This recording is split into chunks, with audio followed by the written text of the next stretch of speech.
दिल्ली के पीरागढ़ी इलाके में कार के अंदर मिली 3 लाशों का कनेक्शन एक तांत्रिक से जुड़ रहा है।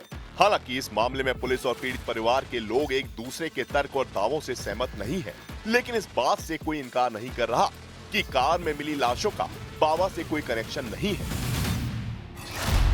सूत्रों के मुताबिक पुलिस का कहना है कि बाबा आदतन अपराधी है, लेकिन मृतक शिफ्ट नरेश के भाई राकेश का कहना है कि बाबा के बारे में उन्हें कोई जानकारी नहीं है।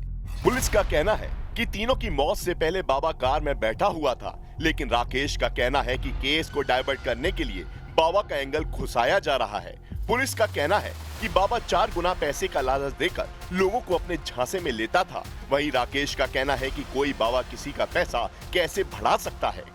पुलिस का कहना है कि पहले भी बाबा के कई अनुयायियों की संदिग्ध मौत हो चुकी है। वहीं राकेश का कहना है कि उनके परिवार में बाबा का कभी जिक्र तक नहीं हुआ। एक तरफ दिल्ली पुलिस बाबा की पूरी कुंडली को खंगालने में जुटी हुई है, तो वहीं दूसरी तरफ मृतक के परिजन इस बात को पूरी तरह से दरकिनार कर देते हैं कि बाबा का इस केस में कोई रोल है, क्योंकि बाबा अचानक इस गाड़ी में आया और उसके बाद वो कहां से इस केस में फिट होता है, इसको लेकर पुलिस जांच कर रही है। मृतक शिव नरेश के भाई राकेश ने न्यूज 18 इंडिया से रहस्यमयी बाबा के बारे में खुलकर बात की और पुलिस पर सीधा आरोप लगाया कि इस डेथ मिस्ट्री में पुलिस बाबा का एंगल जानबूझकर फिट करने की कोशिश कर रही है। ये क्या एक बाबा का लिंक आ रहा है सामने? बाबा अंतिम समय में उनके साथ था, क्या आपको इसके बारे में कुछ पता है?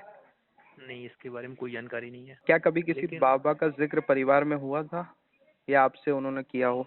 नहीं, हम लोगों से ऐसा जिक्र कहीं भी नहीं हुआ है और मेरे हिसाब से जो है खुद का आकलन ये है कि ये केस को डाइवर्ट करने का ये ऐसा किया जा रहा है। वहीं दिल्ली पुलिस के सूत्रों के मुताबिक बाबा की क्राइम कुंडली पुलिस के हाथ लग चुकी है, इसलिए ट्रिपल डेथ मिस्ट्री केस में पुलिस की जांच बाबा के इर्द गिर्द घूम रही है। दिल्ली पुलिस के सूत्रों के मुताबिक बाबा पर पहले भी कई आपराधिक मामले दर्ज हैं। बाबा के कई अनुयायियों की पहले भी संदिग्ध मौत हो चुकी है। बाबा के कई अनुयायी गायब हो चुके हैं। बाबा हमेशा सबूतों के अभाव के चलते कानून की गिरफ्त से छूट जाता है। बाबा लोगों का पैसा 4 गुना करने का ऑफर देता था। घटना के दिन बाबा काफी देर तक उस कार में ही बैठा हुआ था, जिसमें 3 लाशें मिली। पूछताछ के मुताबिक बाबा रणधीर के साथ वाली सीट पर बैठा हुआ था। सूत्रों के मुताबिक मृतक लक्ष्मी का परिवार बाबा को पहले से जानता था। पुलिस को आशंका है कि लक्ष्मी ने ही बाबा को शिव नरेश और रणधीर से मिलवाया था। इस केस में तंत्र विद्या को जानने वाला ये बाबा बेहद शातिर है, क्योंकि उसके ऊपर पहले भी कई ऐसे संगीन आरोप लगे हैं जिसमें कई लोगों की संदिग्ध हालात में मौत हुई है तो कई गायब भी हुए हैं। वहीं बाबा पर यह भी आरोप है कि उसके खिलाफ कोई भी ऐसा सबूत वो नहीं छोड़ता है जिसकी वजह से वो हमेशा से बचता रहा है।